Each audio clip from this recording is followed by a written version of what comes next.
ಹಳೆಯ ಚಿನ್ನದ ಒಡವೆನ ಅಧಿಕ ಬೆಲೆಗೆ ಮಾರಬೇಕೆ? ಅಂದ್ರೆ ಆಟಿಕಾಗೆ ಕಾಲ್ ಮಾಡಿ 8880 ಅಟ್ಟಿಕಾ ಗೋಲ್ಡ್ ಕಂಪನಿ. ರಾಜ್ಯದ ಜೈಲುಗಳಲ್ಲಿ ಇನ್ನು ಮುಂದೆ ಯಾರು ಕಮಕ್ ಕಿಮಿಕ್ ಅನ್ನಂಗಿಲ್ಲ. ಕೆಮ್ಮಿದ್ರೂ ಗೊತ್ತಾಗತ್ತೆ, ಸೀನಿದ್ರೂ ಗೊತ್ತಾಗತ್ತೆ, ಯಾರಿಗೂ ಏನೂ ಗೊತ್ತಾಗಲ್ಲ ಅಂತ ಮೊಬೈಲ್ ಏನಾದ್ರೂ ಬಳಸಿದ್ರೆ ನಿಜಕ್ಕೂ ಕೂಡ ಶಾಕ್ ಎದುರಾಗೋದು ಗ್ಯಾರಂಟಿ. ಜೈಲಿನಲ್ಲಿ ಐಷಾರಾಮಿ ಜೀವನ ನಡೆಸ್ತಾ ಇರೋ ಕೈದಿಗಳಿಗೆ ಬಿಗ್ ಶಾಕ್ ಇದು.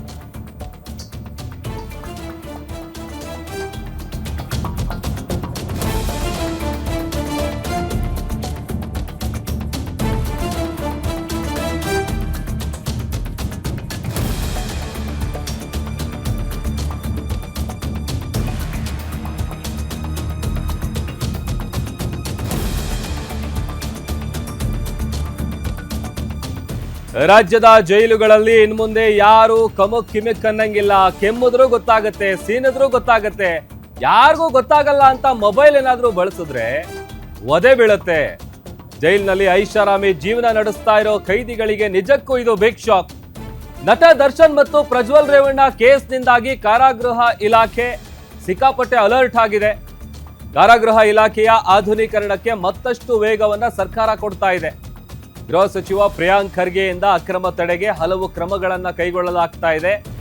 ಎಐ ಕ್ಯಾಮೆರಾ, ಪೋರ್ಟಬಲ್ ಜಾಮರ್ ಅಳವಡಿಕೆಗೆ ಸಚಿವ ಸಂಪುಟದಲ್ಲಿ ಅನುಮೋದನೆ ದೊರೆತಿದೆ. ರಾಜ್ಯದ ಕಾರಾಗೃಹ ಇಲಾಖೆಗೆ ಸಿಗಲಿದೆ ಆಧುನಿಕ ತಂತ್ರಜ್ಞಾನದ ಬಲ. ಅತ್ಯಾಧುನಿಕ ಉಪಕರಣಗಳ ಖರೀದಿ ಮತ್ತು ಅಳವಡಿಕೆಗೆ ಸಚಿವ ಸಂಪುಟದಲ್ಲಿ ಚರ್ಚೆ ಮಾಡಲಾಗಿತ್ತು. ಅದಕ್ಕೆ ಅನುಮೋದನೆ ಕೂಡ ದೊರೆತಿದೆ.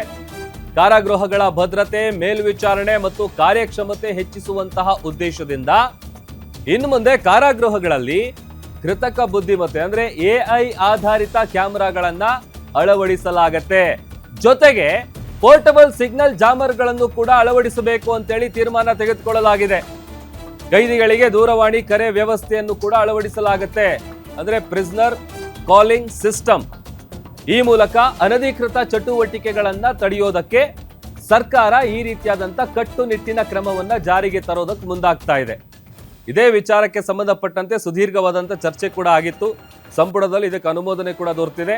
ಹೀಗಾಗಿ ಅವೇನು ಮಾಡಿದ್ರೂ ಗೊತ್ತಾಗಲ್ಲ. ಅದರಲ್ಲೂ ಏನು ಇದ್ದವರಿಗೊಂದು ಇಲ್ದಿರೋರಿಗೊಂದು ಅಂತೇಳಿ ಐಷಾರಾಮಿ ಜೀವನಗಳನ್ನು ನಡೆಸ್ತಾ ಇದ್ರು. ಅದರಲ್ಲಿ ಇತ್ತೀಚಿನ ದಿನಗಳಲ್ಲಂತೂ ಸಿಕ್ಕಾಪಟ್ಟೆ ಒಂದೊಂದೇ ಜೈಲಿನ ಕರ್ಮಕಾಂಡಗಳು ಬಯಲಾಗ್ತಾ ಇದೆ. ಅದರಲ್ಲಿ ಇತ್ತೀಚೆಗೆ ಅಂತ ಅಂದರೆ ಪ್ರಜ್ವಲ್ ರೇವಣ್ಣ ಅವರು ಮೊಬೈಲ್ ಬಳಸ್ತಾ ಇದ್ದಿದ್ದು, ಜೊತೆಗೆ ಆ ಜೈಲಿನಲ್ಲಿ ಫಾಲೋ ಮಾಡಬೇಕಾದಂಥ ಯಾವುದೇ ರೂಲ್ಸ್ಗಳನ್ನು ಕೂಡ ಅವ್ರು ಫಾಲೋ ಮಾಡ್ತಾ ಇರಲಿಲ್ಲ. ಅವ್ರ ಡ್ರೆಸ್ ಆಗಿರ್ಬೋದು, ಅದೊಂದು ಕಡೆ ಅವ್ರಿಗೆ ಮೊಬೈಲ್ ಎಲ್ಲಿಂದ ಸಿಕ್ತು, ಯಾರು ತಂದು ಕೊಟ್ಟರು, ಇದೆಲ್ಲ ವಿಚಾರಗಳು ಕೂಡ ಸಿಕ್ಕಾಪಟ್ಟೆ ಚರ್ಚೆ ಆಗ್ತಾ ಇತ್ತು. ಇದೇ ವಿಚಾರಕ್ಕೆ ಸಂಬಂಧಪಟ್ಟಂತೆ ಮತ್ತಷ್ಟು ಡೀಟೇಲ್ಸ್ ಕೊಡ್ತಾರೆ ನಮ್ಮ ಪೊಲಿಟಿಕಲ್ ರಿಪೋರ್ಟರ್ ದುರ್ಗೇಶ್ ನಾಯ್ಕ್. ದೂರವಾಣಿ ಸಂಪರ್ಕದಲ್ಲಿ ಜಾಯ್ನ್ ಆಗಿದ್ದಾರೆ. ದುರ್ಗೇಶ್, ಏನೇ ಸರ್ಕಾರ ಕ್ರಮಗಳು ತೆಗೆದುಕೊಂಡ್ರು ಕೂಡ ಈ ಮೊಬೈಲ್ ಬಳಸೋದು ಅಥವಾ ಫೆಸಿಲಿಟಿಗಳನ್ನ ತಡೆಯೋದಕ್ಕೆ ಸರ್ಕಾರದಿಂದ ಆಗ್ತಾ ಇರಲಿಲ್ಲ. ಬಟ್ ಈಗೇನೋ ಹೊಸ ಟೆಕ್ನಾಲಜಿ ಟಚ್ ಅನ್ನ ಕೊಡಬೇಕು ಅಂತೇಳಿ ಮುಂದಾಗ್ತಾ ಇದಾರಲ್ಲ, ಏನಿದು ಟೆಕ್ನಾಲಜಿ, ಏನ್ ಕತೆ? ಜೈಲಿನಲ್ಲಿ ಆಗಿರ್ಬೋದು, ಬೇರೆ ಬೇರೆ ರಾಜ್ಯದ ಬೇರೆ ಬೇರೆ ಜಿಲ್ಲೆಗಳಲ್ಲಿರುವಂತಹ ಕಾರಾಗೃಹಗಳಲ್ಲೂ ಕೂಡ ವಿಐಪಿ ಟ್ರೀಟ್ಮೆಂಟ್ ಅನ್ನುವಂಥದ್ದು ಒಂದು ಪದ್ಧತಿಯಾಗಿ ಉಳಿದಿದೆ. ಹೀಗಾಗಿ ವಿಐಪಿಗಳಿಗೆ ಅಂದ್ರೆ ವಿಐಪಿ ಅಪರಾಧಿಗಳಿಗೆ ಒಂದಿಷ್ಟು ಮೊಬೈಲ್ ಸೌಲಭ್ಯ, ಅತ್ಯಾಧುನಿಕ ಸೌಕರ್ಯಗಳನ್ನ ಮತ್ತು ಅನಧಿಕೃತ ಚಟುವಟಿಕೆಗಳನ್ನ ಮಾಡೋದಕ್ಕೆ ಅವಕಾಶ ಮಾಡಿಕೊಡ್ಲಾಗ್ತದೆ ಅನ್ನುವಂಥ ಆರೋಪಗಳು ಪದೇ ಪದೇ ಕೇಳಿ ಬರ್ತಾ ಇತ್ತು. ಅದರಲ್ಲೂ ಕೂಡ ಪ್ರಮುಖವಾಗಿ ನಟ ದರ್ಶನ್ ಆಗಿರ್ಬೋದು, ಮಾಜಿ ಸಂಸದ ಪ್ರಜ್ವಲ್ ಆಗಿರ್ಬೋದು, ಇವರಿಗೆ ಮೊಬೈಲ್ಗಳನ್ನ ಬಳಕೆ ಮಾಡೋದಕ್ಕೆ ಅವಕಾಶ ಮಾಡಿಕೊಡ್ಲಾಗಿದೆ. ವಿಐಪಿ ಟ್ರೀಟ್ಮೆಂಟ್ ಅನ್ನ ಜೈಲಿನಲ್ಲಿ ಕೊಡ್ಲಾಗ್ತಿದೆ ಅನ್ನುವಂತ ಆರೋಪಗಳು ಮತ್ತೆ ಒಂದಿಷ್ಟು ಸಾಕ್ಷ್ಯಾಧಾರಗಳು ಸಿಗ್ತಾ ಇತ್ತು. ಹೀಗಾಗಿ ನಿನ್ನೆ ನಡೆದಂತಹ ಸಚಿವ ಸಂಪುಟ ಸಭೆಯಲ್ಲಿ ಮಹತ್ವವಾದ ನಿರ್ಧಾರವನ್ನ ಗೃಹ ಇಲಾಖೆ ಕೈಗೊಳ್ತಾ ಇದೆ. ಕಾರಾಗೃಹಗಳಲ್ಲಿ ಯಾವ ರೀತಿ ಸುರಕ್ಷತೆಯನ್ನ ಮಾಡಬೇಕು ಅನ್ನೋ ನಿಟ್ಟಿನಲ್ಲಿ ಅತ್ಯಾಧುನಿಕ ಉಪಕರಣಗಳನ್ನ ಖರೀದಿ ಮಾಡುವುದರ ಜೊತೆಗೆ ಅತ್ಯಾಧುನಿಕ ತಂತ್ರಜ್ಞಾನವನ್ನ ಬಳಕೆ ಮಾಡಿಕೊಳ್ಳೋದಕ್ಕೆ ಸಚಿವ ಸಂಪುಟ ಅನುಮೋದನೆ ನೀಡಿರುವಂತದ್ದು. ಅತ್ಯಾಧುನಿಕವಾಗಿರುವಂತಹ ಎಐ ಟೆಕ್ನಾಲಜಿಯನ್ನ ಬಳಸಿಕೊಂಡು ಕೈದಿಗಳನ್ನ ಯಾವ ರೀತಿ ತಮ್ಮ ಹದ್ಬಸ್ತಿನಲ್ಲಿ ಇಡಬೇಕು ಅನ್ನೋ ನಿಟ್ಟಿನಲ್ಲಿ ಹೊಸ ಸಿಸ್ಟಮ್ ಅನ್ನ ಅಳವಡಿಕೆ ಮಾಡೋದಕ್ಕೆ ಸಚಿವ ಪ್ರಿಯಾಂಕ್ ಖರ್ಗೆ ಮುಂದಾಗಿರುವಂತದ್ದು. ನಿನ್ನೆ ಸಚಿವ ಸಂಪುಟ ಸಭೆಯಲ್ಲೂ ಕೂಡ ಸಹಮತವಾಗಿ ಎಲ್ಲರೂ ಕೂಡ ಸರ್ವಾನುಮತದಲ್ಲಿ ಇದಕ್ಕೆ ಒಪ್ಪಿಗೆಯನ್ನ ಕೊಟ್ಟಿರುವಂತದ್ದು.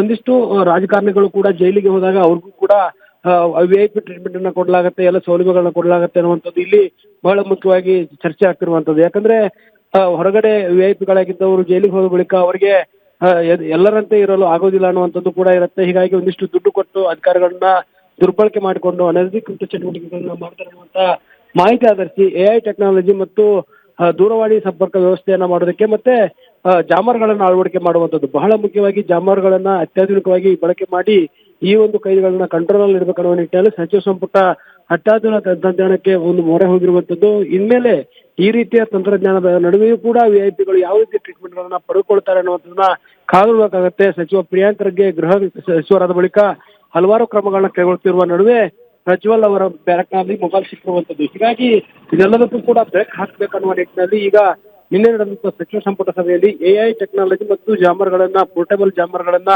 ಹಾಕೋದಕ್ಕೆ ಸರ್ಕಾರ ನಿರ್ಧಾರ ಮಾಡಿದೆ. ಇದು ಎಷ್ಟರ ಮಟ್ಟಿಗೆ ಕಾರ್ಯಗತ ಆಗುತ್ತೆ, ಎಷ್ಟರ ಮಟ್ಟಿಗೆ ಕಾರ್ಯರೂಪಕ್ಕೆ ಬರುತ್ತೆ ಅನ್ನೋದನ್ನ ಕಾದು ನೋಡಬೇಕಾಗತ್ತೆ ಪ್ರಭು. Thank you Durgesh.